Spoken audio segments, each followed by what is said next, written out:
I just want to ask the Sheikh that I converted to Islam, and he said earlier that in the Quran it says to obey your parents. Well, I'm disobeying my parents because I converted. I'd just like to know if I'm sinning, and if I am, what do I do to make it right?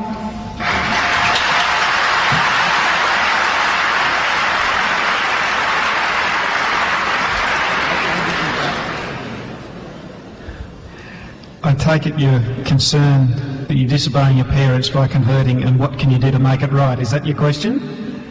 Okay, that takes the wisdom of Solomon, I think.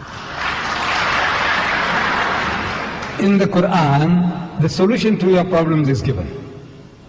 In the chapter I mentioned, Surah Maryam, chapter Mary. In that chapter there is a story of Abraham. Abraham, he was a man of God. He had discovered the way to God, the right concept of God. But his father was an idol worshipper. And I read the story. Chapter 19, verse 51.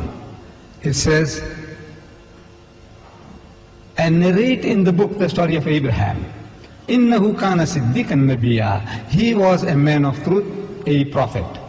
إِذْ قَالَ لِأَبِيهِ. Is behold, he said to his father, Ya abati, O my father, لِمَ تَعْبُدُوا مَا لَا يَسْمَعُوا وَلَا يُبْصِرُوا وَلَا يُغْنِي عَنْكَ شَيْئًا. Said, why do you worship that which can neither hear, nor see, nor profit you nothing?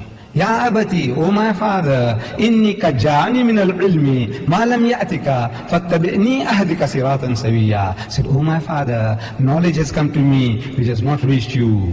So follow me and I will show you that way that is even and straight. Ya abati, O my father. And again, Ya abati, O my father. 4 times every verse begins with, O my father, O my father, O my, with compassion and feeling for his father, trying to save him from hellfire.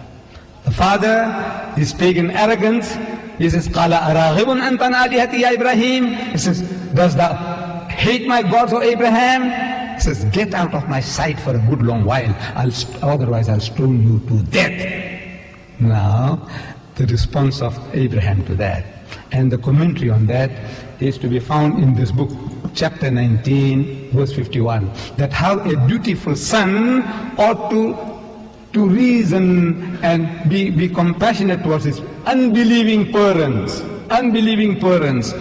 You love them, you respect them, you treat them well. The only thing when it comes to matters between you and God, they have no control. It's between your belief and unbelief, then you have to reject, on that respect, you reject their advice, the force of the persuasion, the pressure on you, you reject it. But even then, you treat them as your parents, your father and your mother. When it comes to religious matters, they do not come in between you and God. That is what the Quran says. I think you have this Quran. You have a Quran like this by Yusuf Ali. You have a Quran, chapter 19, verse 51, 52, 53, 54, 55, and you see the commentary, and he'll tell you the exact position that you must occupy. When it comes to faith, nobody comes in between you and God. Nobody. Not even your father, your mother. But you still love them and you respect them. That's what the Quran says.